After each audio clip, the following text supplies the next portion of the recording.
lui dire que je trouvais que son livre méritait d'être lu pour 3 raisons. La première, c'est que ce livre est d'une grande générosité, Caroline. Une grande générosité, c'est un hymne à la vie. Il aborde le respect de l'autre, du lien social, au travers de la cuisine et de l'alimentation. Ce livre est également un livre que je pourrais qualifier d'écologique, parce qu'il nous fait repenser notre lien à la nature, il nous fait repenser le lien à la terre, c'est d'ailleurs le titre de son premier chapitre, et aussi il nous fait prendre conscience d'un mal qui est la dissociation que nous avons fait dans nos sociétés entre la nature et la nourriture. Et enfin, la 3e raison pour laquelle vous devez lire ce livre, c'est que ce livre est intelligent. Il est réellement intelligent. Cette intelligence qu'on aime, où Carolyn Steel a su mêler à la fois l'histoire, la philosophie, l'économie, mais aussi l'urbanisme. Et non seulement il est intelligent, mais il se lit avec une facilité et une aisance. Vous savez, ce sont ces livres où à la fin on se dit « c'est moi qui suis le plus intelligent ».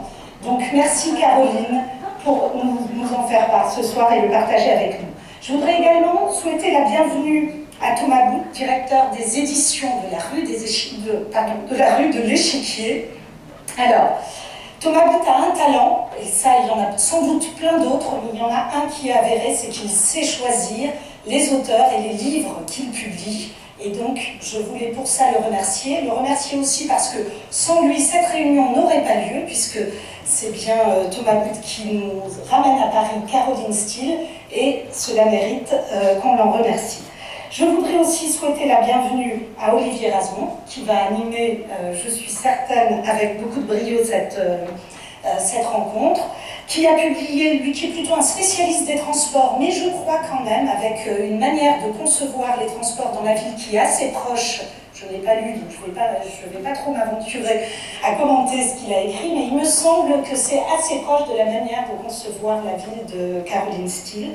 Et enfin, je voulais remercier Nicolas Froissart et William Elan Goldsmith qui ne sont pas là ce soir, mais qui sont représentés pour les HubConf.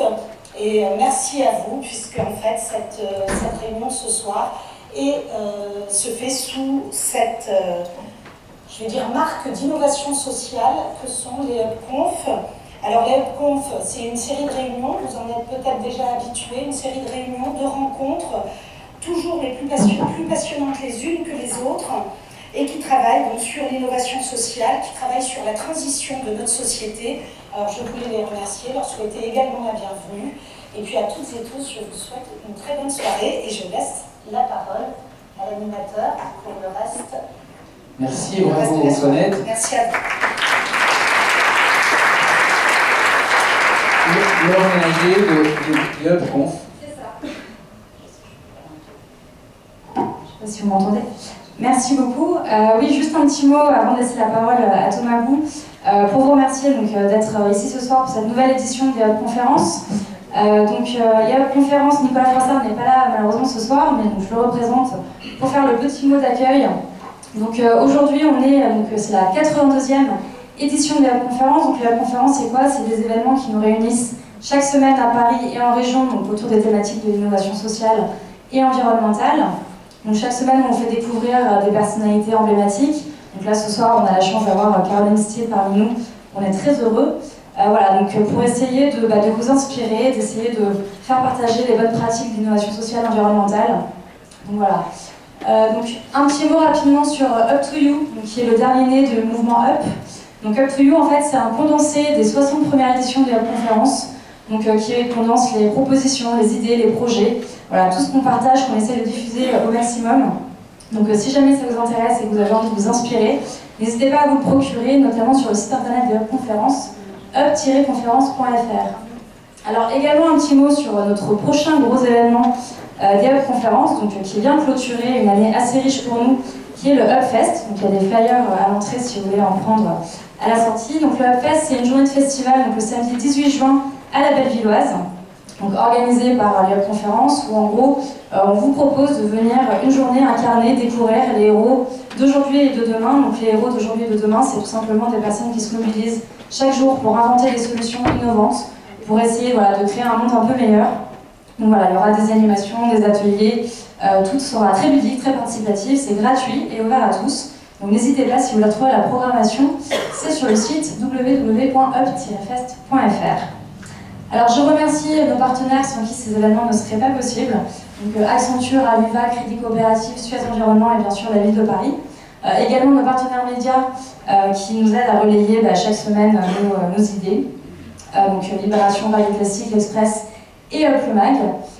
Également un dernier petit mot sur Up Campus. Donc Up Campus qui est notre réseau social, le réseau social du mouvement Up.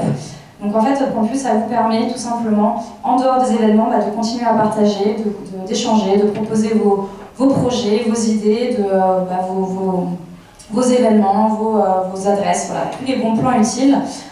Et ça se fait aussi du coup à l'échelle locale parce qu'on a créé récemment Up Paris. Donc voilà, c'est la même chose mais que pour les Parisiens se rencontrent plus facilement. Et l'idée voilà, c'est de valoriser, fédérer les initiatives citoyennes positives. Donc n'hésitez pas à rejoindre le mouvement, on est déjà 30 000, donc voilà, on vous accueillera à bras ouverts. Et enfin, ces événements sont organisés par le groupe SOS. Donc je ne vais pas m'étaler sur la présentation du groupe, vous pouvez retrouver toutes les informations sur le site. Mais voilà, simplement le groupe SOS, c'est un groupement d'associations et d'entreprises à but non lucratif. Donc ça fait 30 ans qu'on essaye de mettre en place et de créer des dispositifs innovants pour répondre à des besoins sociaux et sociétaux qui sont mal pourvus. Donc voilà, en tant qu'acteur de l'économie sociale et solidaire, on essaie d'organiser des événements comme ces rencontres ce soir depuis 3 ans pour essayer de faire mouvement autour de ces thématiques de l'innovation sociale. Donc voilà, je vous invite à aller en savoir plus sur le site également. Je vous remercie, je vous souhaite une très bonne soirée et je passe la parole à Thomas Guhl. Thomas Guhl, bravo. Fondateur et directeur édition et échiquier. Oui, merci Olivier, merci Laure. Donc en fait, les remerciements, c'est aussi de l'économie circulaire. Donc je vais à mon tour remercier les partenaires de cette soirée qui effectivement nous ont beaucoup soutenus dans la mise au point de cette rencontre avec Carolyn Steel et Antoinette Guhl. Donc évidemment la mairie de Paris et en particulier le cabinet d'Antoinette, Jérémy Suissa, Marie Toussaint et évidemment Léa Malage, sans qui nous ne serions pas là ce soir. Merci également à Up Conférence qui s'est très vite associé à cette aventure, en particulier pour communiquer de façon très efficace. Je pense que si beaucoup d'entre vous sont là ce soir, c'est grâce au travail d'emailing très efficace du groupe SOS. Donc merci à vous. Merci aussi évidemment à Caroline d'être présente ce soir, d'être venue d'Angleterre, en particulier pour cette conférence publique. Le livre de Caroline est sorti jeudi 2 juin, donc il y a quelques jours en librairie, en version française. Il était temps que nous le traduisions, puisqu'il est sorti en 2008 aux États-Unis, en Angleterre et aux États-Unis. C'est vendu à près de 15 000 exemplaires dans ces deux pays-là. Donc c'est un vrai best-seller. Je vous le conseille, c'est un livre qui se déguste, qui se dévore comme un bon repas, comme un bon gueuleton. C'est un vrai plaisir de lecteur. Et je dois d'ailleurs remercier Marianne Bouvier, qui est au premier rang, elle le mérite, pour sa très belle traduction de ce livre. On peut applaudir.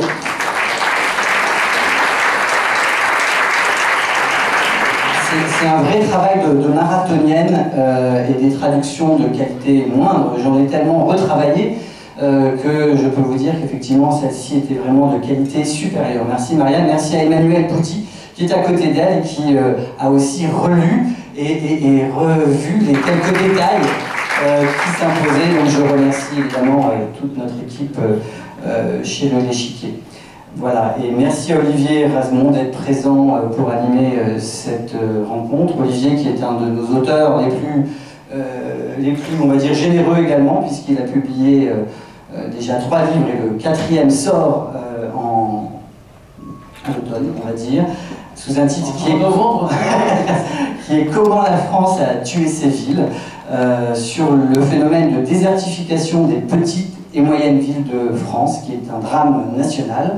On en reparlera évidemment en temps et en heure. Je voudrais juste dire 2 minutes, et je passe la parole évidemment à Olivier, sur cette collection initiale d'aider, qui a été créée à l'initiative de Bruno Lost, qui est au 3e rang. Aujourd'hui, Bruno a eu l'idée de mettre à disposition du public francophone des ouvrages fondateurs dans le champ du développement durable. Et évidemment, Hungry City, Ville affamée, en fait partie, comme en fait partie des livres, ou en font partie des livres comme le fameux rapport Meadows, The Limits to Growth, les limites à la croissance, que nous avons traduit en 2012, qui en est à près de 10 000 exemplaires diffusés. Permaculture, qui est sorti en 2014, le livre fondateur sur le sujet de David Holmgren. Donc voilà, je vous signale que ces livres sont à votre disposition à la sortie de cette conférence, dans le petit foyer qui se trouve à la sortie. Et évidemment, Caroline se fera un plaisir de vous dédicacer son livre. Donc n'hésitez pas à rester avec nous. On aura d'ailleurs quelques verres de vin à vous offrir à ceux qui, en tout cas, nous feront le plaisir d'acheter un livre. Voilà. Je plaisante. Merci, bravo Thomas. Alors, Carolyn Steel, vous êtes architecte, vous êtes londonienne. J'ai eu l'occasion de partager avec vous 2 repas, un à Bordeaux et un à Paris, et c'est toujours ce midi à Paris, à Bordeaux il y a quelques mois. C'est toujours passionnant de manger avec vous parce que vous observez, vous avez faim, vous commandez les choses très précises et ensuite vous commentez ce que vous mangez. Vous avez un regard sur la nourriture qui est toujours très, très circonstancié, et je pense que c'est une fois qu'on a d'abord mangé avec vous, et je pense qu'une fois qu'on a lu le livre, c'est encore plus le cas, on se pose la question à chaque fois qu'on mange quelque chose, mais d'où ça vient, tout simplement. Et puisque nous sommes dans le cœur de Paris, je vais aussi vous signaler que nous sommes dans un endroit habité depuis très très longtemps et alimenté évidemment depuis très très longtemps. Il y a ici, juste à côté d'ici, une rue des Déchargeurs. La rue des Déchargeurs, elle est nommée elle a été nommée en fonction des gens qui déchargeaient les barques. Et les barques arrivaient par la Seine, qui étaient parfois d'ailleurs en crue, encore plus qu'aujourd'hui, et qui ensuite prenaient la rue pour aller alimenter ce qui a été longtemps les halles de Paris. Il n'y a pas très loin non plus d'ici une rue qui s'appelle la rue Aubry-le-Boucher, ou le Boucher-Aubry, je ne sais plus très bien, mais en tout cas qui tout simplement a été nommé par rapport à un boucher qui vivait là. Et puis il y a quelques aliments comme ça qui laissent leurs traces dans la ville, mais vous allez nous en parler de manière plus prégnante, en particulier les aliments qui sentent beaucoup. Et c'est pour ça qu'on a à Paris, en Ile-de-France, toute une litanie de rues des Poissonniers, du Faubourg Poissonnière, rue de la Maraie, et une rue de la Maraie à Saint-Leu-la-Forêt dans le Val d'Oise, et qui, toutes ces rues racontent tout simplement le passage du poisson de Normandie ou du nord de la France vers Paris par toutes ces rues, où évidemment le passage régulier et récurrent du poisson va laisser son odeur. Donc la rue des Poissonniers, on la doit à ça. Ce regard sur la ville, vous le portez dans ce livre, à la fois vous nous faites voyager à la fois dans l'espace, bien sûr. Vous parlez de Rome, de Londres, de Paris, vous parlez des États-Unis, vous nous faites voyager dans le temps, vous nous racontez les premiers, la manière dont on s'alimentait dans la Rome antique, vous nous racontez la manière dont on s'alimentait au Moyen-Âge, et vous nous parlez aussi des hypermarchés, de la manière dont finalement l'urbanisme commercial définit en grande partie la manière dont nous nourrissons aujourd'hui.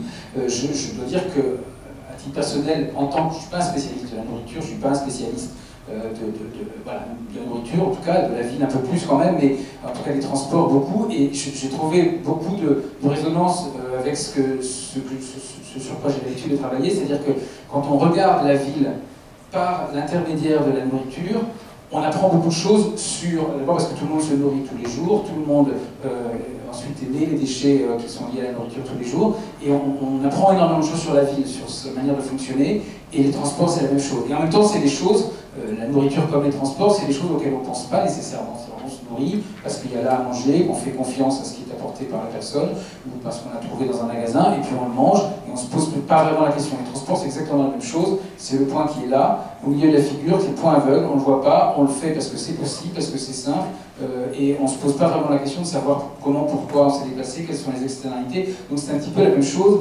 on en a déjà parlé tous les deux. Vous allez nous faire cette conférence, alors je précise que vous allez nous parler en anglais. Je pense que la plupart de l'audience, contrairement à ce qu'on prend en France souvent, et je comprends parfaitement l'anglais, donc vous allez tous comprendre ce que dit Carolyn Steel qui s'exprime de toute façon très clairement. Et ensuite, la discussion aura lieu dans les 2 langues avec Antoinette, et puis les questions auront lieu dans la langue que vous voudrez, et vous les poserez en fonction, évidemment, à la personne dont c'est la langue. Voilà. C'est tout. Je vous en prie, c'est à vous. tout de suite.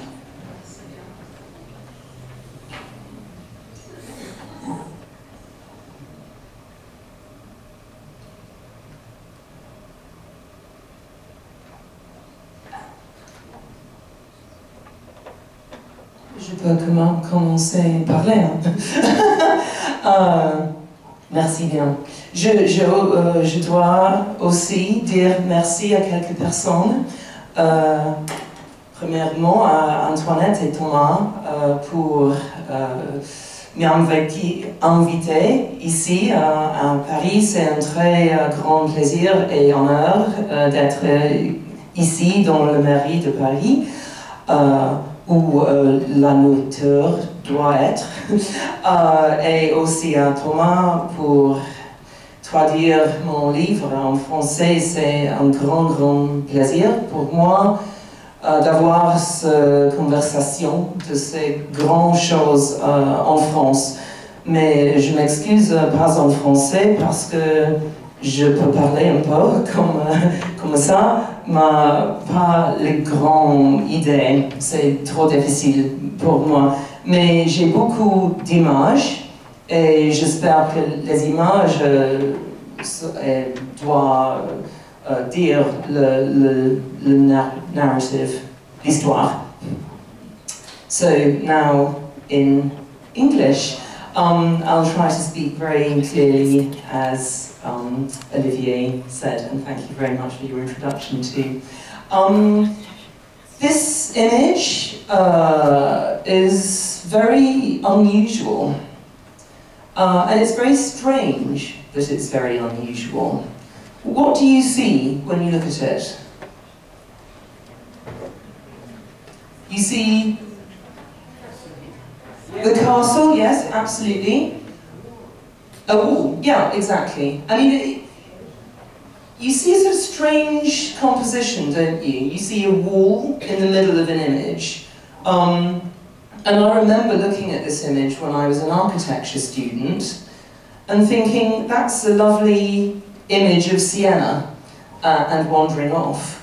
And in fact, this wonderful painting is in the town hall of Siena, which is a room maybe about this size, but a lot taller. So it's a very big image. And if you see its title, it says The Allegory of the Effects of Good Government. And if you look at it more closely, as I did maybe 20 years later when I came back and looked at the image again, it's not really an image of the city of Siena at all. It's an image of the most important relationship in civilization, which is the relationship between the city and the countryside.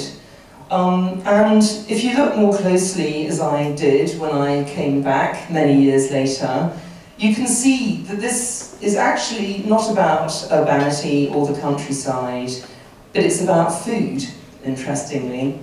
And just look closely at the detail. You see huntsmen leaving the city to go and maybe shoot a boar or something. You see a landscape designed to produce food. So you see olive groves and wheat fields. You see animals coming into the city, a pig walking into the city, donkeys with grain on their backs. And inside the city you see sheep wandering around and a woman with a basket of eggs on her head. And the reason that this wall is in the centre is that it's not really a wall at all. It's actually a membrane through which food is constantly passing and trade is passing. And so it's an image about a relationship. And I remember when I saw this picture for the second time, I thought to myself, why didn't I see that the first time? It's so obvious. And I really can't answer that question other than to say that food, and in fact everything I'm going to say tonight, is so obvious, so big, that it's quite difficult to see. But when you learn to see it, it changes everything. So I hope in the next 20 minutes to change the way you see. Let's see if that happens. Now, why don't we see this? Well, if you look at the situation today, it's very different. The food that feeds us is not outside our window, it's not something that you would write poetry about. It's a long, long way away, both physically and mentally. And of course, as more and more of us move into cities, and I'm sure you all know that sometime in 2008, the world became predominantly urban. So more people, for the first time in history, were living in cities than in the countryside. And of course, the more we live in cities, the more we don't see the productive landscape without which we couldn't survive. I call this the urban paradox because we think of cities as a natural place to live. We're very comfortable here, it's very nice. You know, this is a very nice building. Thank you all for coming. If I was in the middle of that field on the right, I wouldn't have an audience. You know, and here is the paradox, that as human beings, we need one another and we need nature. And these two needs are often in conflict. And that's really what we have to deal with in order to work out how to live. Now, I normally like, the less time I have to speak, the more I like to go back into the past, into history. But actually, it's really interesting if you look at where the relationship between cities and food evolved. And it came actually, interestingly, from a climate crisis, which was the last ice age, when it became too difficult in this region called the Fertile Crescent in the ancient Near East to feed people by hunting and gathering, which was the old way. People began to experiment with this radical new way of feeding themselves called farming.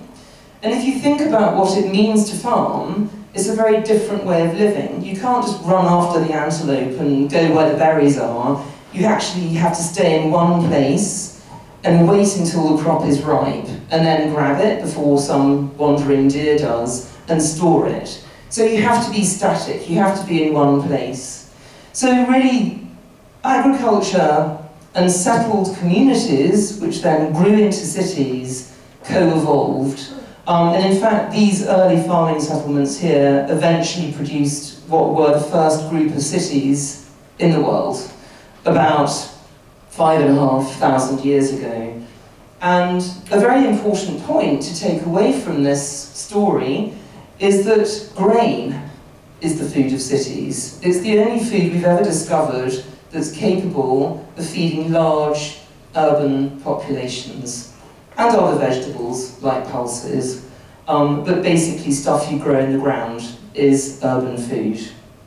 That becomes interesting later on. Well, I hope it's all interesting already, but anyway.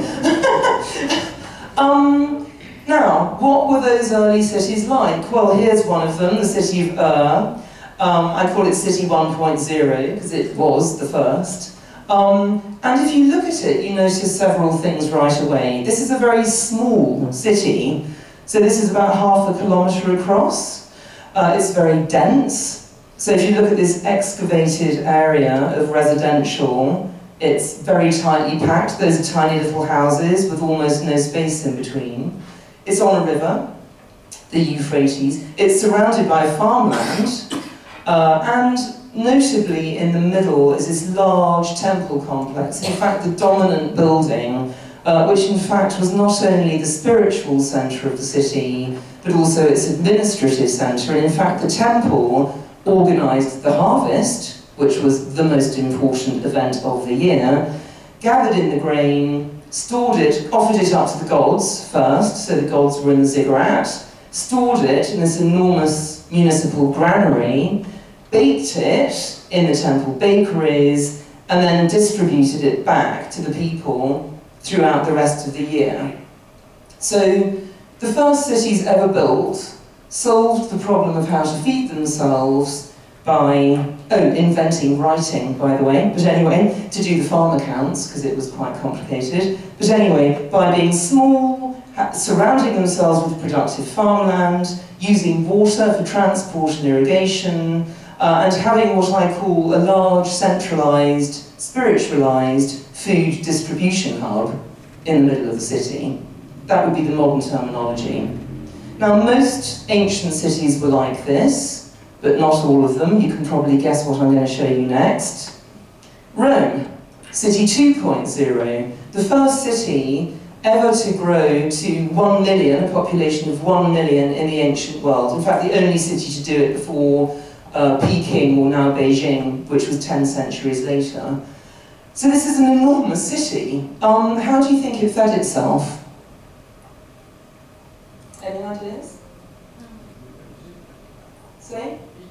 Egypt? Yes, Egypt, exactly. Egypt, which is rather a long way away from Rome. So, when we think of our food coming from a long way away, it's not a new phenomenon. In fact, the only way that Rome could have fed itself was from an enormous hinterland, accessed by sea, because the point is that it was about 50 times cheaper to transport food over water than over land. And in fact, it would have been impossible for Rome to have fed itself from its own hinterland. There wasn't enough space, and the transport over land would have been impossible. So very early in its history, in fact in the 2nd century BC, it conquered Sardinia, Sicily, then famously Carthage in 46, and then ultimately, as you said, Egypt, which was the bread basket of Rome. And in fact, the grain ships that used to come up to Rome were the supertankers of their day. And in fact, you know, without them, the city would have collapsed. And I could talk for hours about Rome, because everything that we're facing now in terms of our food system happened already 2,000 years ago. So it's a very, very interesting model. We've been here before. You'll note that Rome got so big that it eventually collapsed.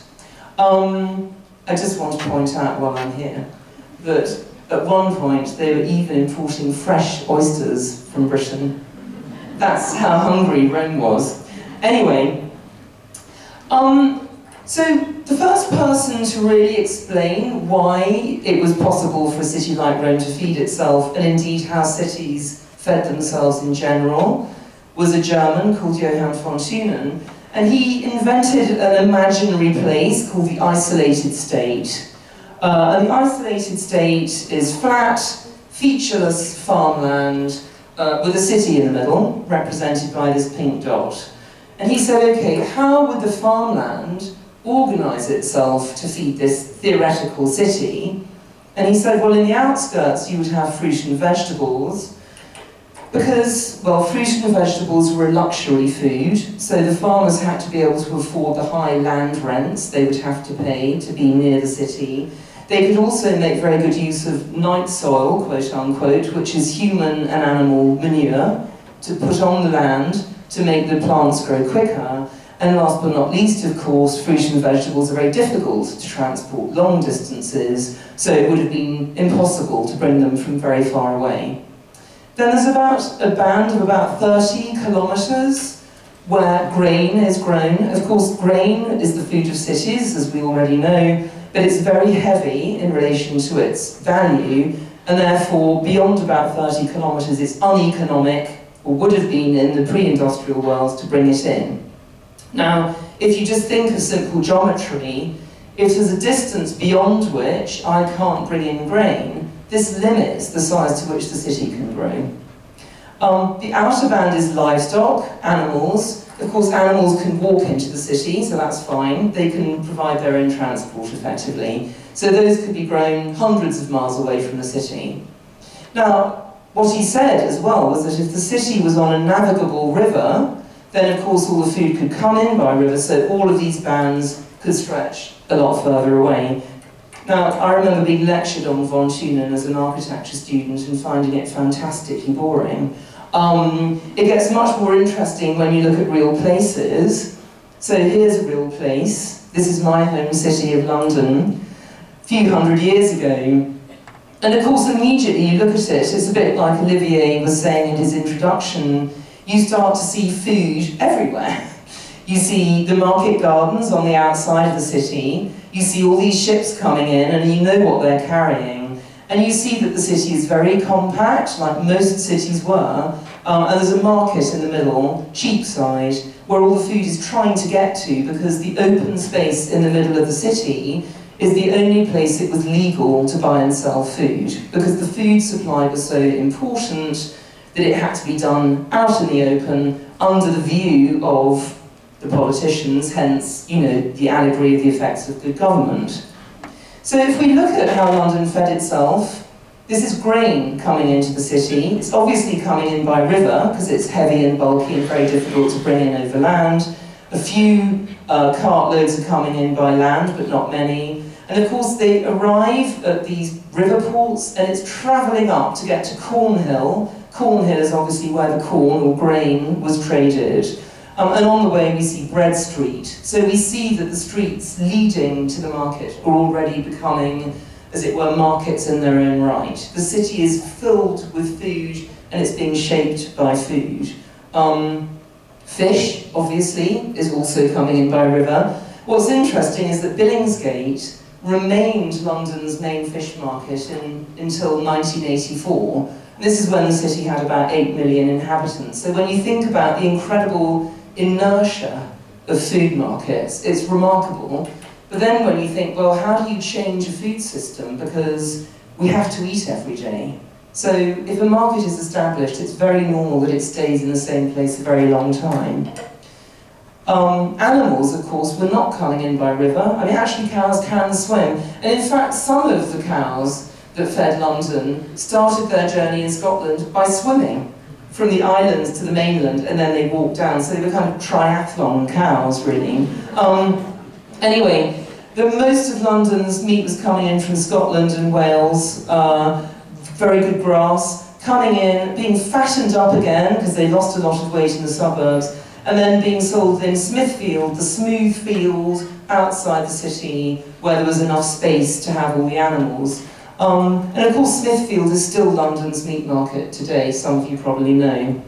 So again, as I say, extraordinary inertia. And if we look at Smithfield, when it was still a livestock market, you can see why people in the pre-industrial era didn't have any problem working out where their food came from, because it was outside the window, mooing and bleating at them. So this really is the, the story, if you're lucky enough to have a river like the Thames. Now, I like to ask people if they can spot the obvious difference between these two pictures, apart from the fact that one of them's in black and white. So we have the Seine, the Porte aux Grèves on the left, the main grain port, and on the right we have the bit of London we were just looking at, so the Tower here and Cheapside just off here, and all of these ships queuing up to offload. Can you spot an obvious difference? The traffic? Yes. What about it? Obviously on the left it's more dense. Yeah, anything else? Paris is more beautiful. We'll have that discussion later. Shall I tell you? Yes, kind of boat, absolutely. Those are river barges, those are ships. Those have come in from the local countryside, those have come in from Poland, wherever.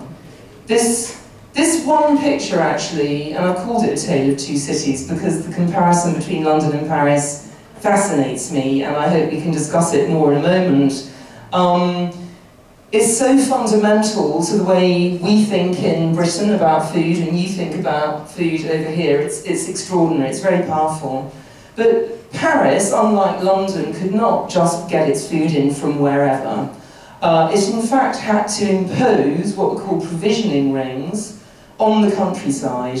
And if you look at the scale of this was a good year, that was a dodgy year, and this was a bad year. In fact, in a bad year, Paris went out to the whole of France to get its food. Now, if you think that a harvest, 1 in every 3, roughly, was bad, you get some idea of what relations between the countryside and the city of Paris were like in the 18th century.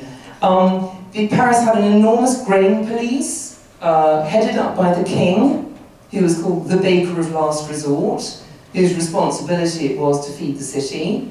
As I'm sure you know, everything was concentrated at Les Halles, with a precise intention of making it controllable. So the idea was, it's all in one place, we can control it. Of course, exactly the opposite happened, because with all the food in one place, Les Halles became a city, a law unto itself, a very, very powerful place, controlled by the people that ran the market, and in fact, it was very hard to control. Now, without wanting to go into enormous detail, an Icelandic volcano went off in around about 1780, and there were a series of very bad harvests, and the king was blamed for not feeding the people, but in fact it was impossible for him to bring in grain from distant lands as London kings did. By the way, no English kings ever took responsibility for feeding anybody. They just said, get on with it, let the market sort it out. Anyway, here is Louis XVI, a cartoon portraying him trying to flee the city, but being so greedy, basically, that he stopped for a meal and he's being apprehended by the city authorities. And they're saying, Your Majesty, you're arrested for basically not doing your duty. It's called Fat Birds Fly Slowly. And he's saying, very rudely actually, but the writing's quite small, but basically, go away, I don't give a stuff, I'm eating.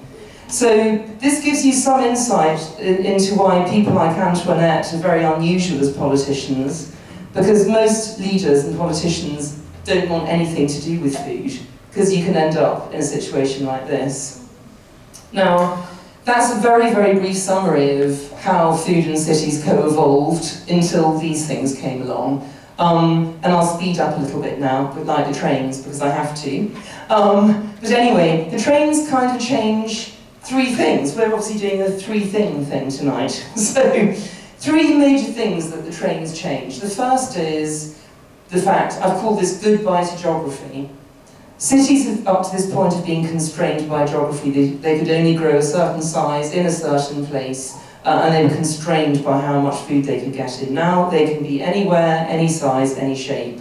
Secondly, food has been very visible. It's occupied the same spaces as people. Now it becomes invisible because there are new pathways, new food logistic tramways that the food exists in. It's no longer seen by people in the city. And you can see here, this first railway ever built in 1831 is carrying farm animals. So they're going to be slaughtered outside of the city and come in as dead meat, not walk into the city anymore. And the third major thing is that politicians, having always had to take control of the food supply, wash their hands of it effectively and say, thank goodness we don't have to do that anymore because the industry is so good at it, we'll let it do it for us. So major ramifications, here's London turning from being a sort of very compact city, much like the one I showed you from 300 years earlier, and then the trains come along very quickly. It's a sprawling metropolis, it's a carpet that you couldn't possibly feed from just a few little markets in the middle. And of course, as cities sprawl, agriculture sprawls, because as trains open up the possibility for cities, they also open up the possibility for farming. So if you think about areas like the American Midwest, which was grassland, that gets turned into grain production, because it's now possible to bring the grain in to centres like this, where actually there was suddenly too much grain, so what do you do with it? You feed it to cows. So this is the beginning of industrial meat, basically. The beginning of meat packing, and the beginning of cheap, quote-unquote, meat that, of course, everyone in the cities began eating. So if you think about it, urbanites are still eating grain, but they're just doing it through an animal. Of course, cars come after railways and everything gets even more spread out. The food has now become denatured. It doesn't arrive fresh anymore. It comes in a bunch of boxes. She's driven in her car. She's had a shopping list, but all this packaging has leapt out at her and made her buy a lot more than she expected. She's going, oh, I didn't mean to buy that, but I have. And she's going to stick it all in the fridge and it's going to go off. You know, this is the beginning of our disassociated relationship with food. And I should say, as an English person speaking in France, we're a lot further down the line than you are. So think of me as a sort of a horrible-looking angel of deathly warning, a kind of vulture saying, do not go down the road we've gone down, which is to follow the Americans. But anyway, maybe we can talk more about that. So food in boxes, people in boxes. We don't come into the middle of the city anymore to buy food. We, again, in the UK, We leave the city, we drive out to these boxes on the outskirts, we don't talk to anybody, we just look at food in packets and shove it in our trolley and buy far too much and get fat. And if you look at what happens to the city, here is a map of New York done a few years ago by the mayor's office there. I wasn't really using the microphone properly before, was I? You can see areas of so-called food desert, which are defined as areas where you have to walk more than 500 meters to buy fresh food, and they're in all the poor places, basically. So what you have when the market is designing the food system, rather than politicians, is you have the food going to the rich bits. That's Manhattan, that's Central Park, that's Woody Allen and Mia Farrow. They're fine, but the Bronx and Harlem is not fine at all. So this is a very, very unequitable food system. And then if we look at the food that is produced by this system and look at its external costs, so these are costs that are not included in the price that you pay in the supermarket. 20% of global arable land lost because of this kind of monocultural farming. 30% of greenhouse gases are related to food and agriculture. 70% of fresh water is used, and a lot of that is non-renewable. So basically it's aquifers running dry, it's rivers running dry. 2 billion are globally obese, as you know, and 1 billion, of course, starving as well, so it's just not working. 50% of it, that's eutrophication, so that greenness is excess chemical fertilizer running off into the lake and basically overstimulating it so it just grows algae. Waste. This is out of a supermarket waste bin, perfectly edible food, and 50% of food in America is wasted. 50%. In fact, Thomas publishes the wonderful book by Tristram Stewart called Waste, where you can read all about this terrible story. A third of the global grain harvest goes to feed animals rather than humans, and it takes 10 times as much grain to feed us if it's gone through an animal first, so that's not very sustainable. And we spend 10 calories of energy for every calorie of energy we could produce in the industrial system. And last but not least, of course, globally, a huge exodus from the countryside.